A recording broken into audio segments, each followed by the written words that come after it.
الحمد لله رب العالمين والصلاة والسلام على رحمة للعالمين وعلى آله وأصحابه أجمعين. أما بعد فأعوذ بالله من الشيطان الرجيم. بسم الله الرحمن الرحيم. كتاب أنزلناه إليك مبارك ليتدبروا آياته وليتذكر أولو الألباب. صدق الله العظيم. الحمد لله.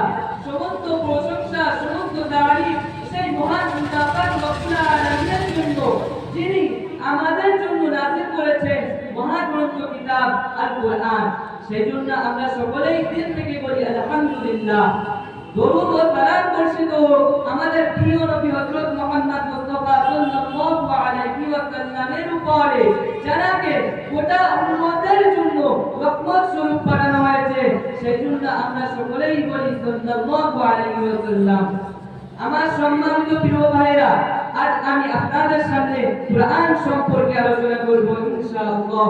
মনে রাখা দরকার যে আজ আমরা এমন এক যুগে বাস করি যেখানে হাতে মোবাইল আছে, ইন্টারনেট আছে, কিন্তু হৃদয়ে শান্তি নেই। মানুষ সবকিছু পেয়ে অস্থির। প্রশ্ন একটাই, এই অস্থিরতার সমাধান কোথায়? আল্লাহ রাব্বুল আলামিন কোরআন মাজিদে সূরা বানী ইসরাঈলের 9 নম্বর আয়াতে স্পষ্ট করে বলে দিয়েছেন, ইন্না হাযাল কুরআনা ইয়াহদি লিল্লাতী হিয়া আকওয়াম। নিশ্চয় এই কোরআন এমন পথে দিশা দেয় যা সবচেয়ে সরল। কোরআন শুধু তিলাওয়াতের জন্য নয়, জীবন গঠনের জন্য। আমরা অনেক সময় কোরআন পড়ি কিন্তু কোরআনকে দিয়ে নিজেদের পড়াই না, অথচ কোরআন নাযিল করা হয়েছে আমাদের চরিত্র, পরিবার, সমাজ ও রাষ্ট্র গঠনের জন্য। আল্লাহ রাব্বুল আলামিন কোরআন মাজিদে সূরা সাদের 29 নম্বর আয়াতে বলে দিয়েছেন, কিতাবুন আনজালনাহু ইলাইকা মুবারাকুন লিয়াদাব্বারু আয়াতিহি ওয়া লিয়াতাযাক্কারা উলুল আলবাব। এটি একটি বরকতময় কিতাব যা আমি তোমার প্রতি নাযিল করেছি, যাতে তারা এর আয়াত লক্ষ্য করে এবং বুদ্ধিমানগণ তা অনুধাবন করে। আজ আমরা দূরদর্শী দেখি কিন্তু গভীরভাবে চিন্তা করি না। কোরআন আমাদের ধীর করে ভাবতে শেখায়, নিজের ভিতরে তাকাতে শেখায়। মানুষের অশান্তির চিকিৎসা কোরআনে। ডিপ্রেশন, ভয়, দুশ্চিন্তা এসব আজ সাধারণ সমস্যা। হৃদয়ের সেবা জেনে রেখো, আল্লাহ রাব্বুল আলামিন কোরআন মাজিদে সূরা রআদের 28 নম্বর আয়াতে বলে দিয়েছেন, আল্লাযীনা আমানু ওয়া তাতমাইন্নু কুলুবুহুম বিযিকরিল্লাহ আলা বিযিকরিল্লাহি তাতমাইন্নুল কুলুব। যারা ঈমান এনেছে তাদের অন্তর আল্লাহর স্মরণে শান্তি লাভ করে। জেনে রেখো, আল্লাহর স্মরণেই অন্তর শান্ত হয়। আমার সম্মানিত প্রিয় ভাইরা, আমরা যখন আল্লাহকে ভুলে যাই তখন শান্তিও আমাদের ভুলে যায়। কোরআনের সাথে সম্পর্ক ঠিক হলে হৃদয় ঠিক হতে শুরু করবে। আধুনিক যুগে কোরআনের পথনির্দেশ।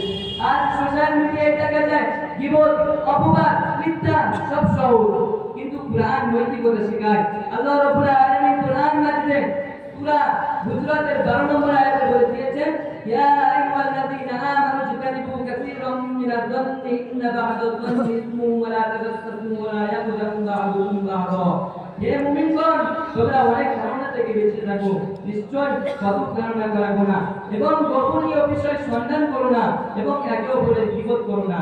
পরিবার গঠনে কোরআন। পরিবার ভাবছে সম্পর্ক দুর্বল হচ্ছে, কোরআন বলে আল্লাহ রাব্বুল আলামিন কোরআন মাজিদে সূরা তাহরিমের 6 নম্বর আয়াতে বলে দিয়েছেন, ইয়া আইয়ুহাল্লাযীনা আমানু কু আনফুসাকুম ওয়া আহলিকুম নার। হে ঈমানদারগণ, তোমরা নিজেদের ও তোমাদের পরিবারকে আগুন থেকে রক্ষা করো। এর মানে শুধু উপার্জন নয়, সন্তানকে দিন শেখানোও দায়িত্ব। কোরআন পড়ানো, শোনানো এটাই প্রকৃত নিরাপত্তা। কোরআনের সাথে আমাদের সম্পর্ক কেমন হওয়া উচিত?